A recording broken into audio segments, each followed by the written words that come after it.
Мен Аскербаева Енік, жалпы медицина факультетінің 4-ші курс студенті. Бүгінгі тақырыбымыз өкпе аускультациясы және оның жүргізу техникасы. Бізге өкпе аускультациясын жүргізу үшін ең бірінші қажет фонендоскоп. Фонендоскопты алмас бұрын біз бірінші спиртпен өңдеп аламыз және оны жылытамыз, яғни пациентке суық тимес үшін.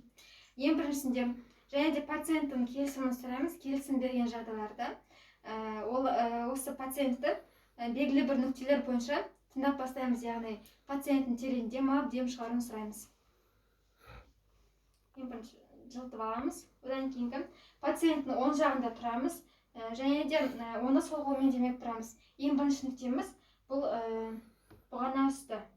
Терең дем алып, дем шығаруын сұраймыз. Екінші нүкте. Одан кейін бірінші қабырға бойынша бірінші қабырға парастernальный нүктесін тыңдаймыз.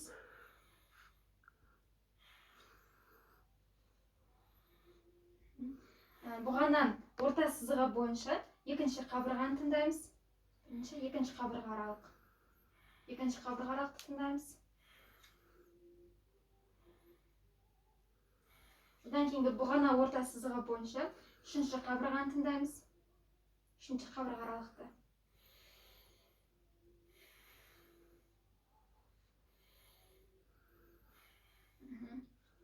Одан кейін пациенттің қолын көтеруін сұраймыз. Яғни қолтық несі ойығын тыңдаймыз. Қолтық ойығын тыңдаймыз. Одан кейінгі 4-ші қабырға аралық бойынша, қолтық сызығы бойынша 4-ші қабырға.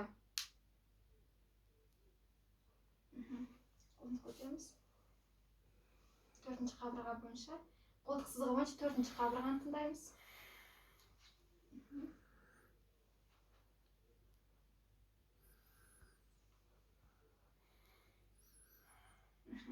Қолтық орта сызығы бойынша 5-ші қабырғаны тыңдаймыз.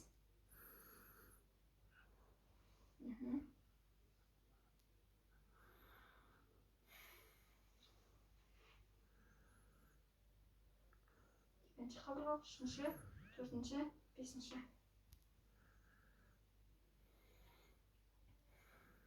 Одан кейін пациенттің теріс қарауын сұраймыз. Яғни теріс қараған қалпында жауырын үстін тыңдаймыз. Жауырын үстін тыңдаймыз. Одан кейін пациенттің қолын айқастырып тұруын сұраймыз.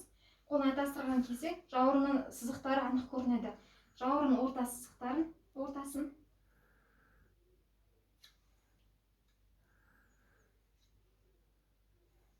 Одан кейін жауырын астын тыңдаймыз.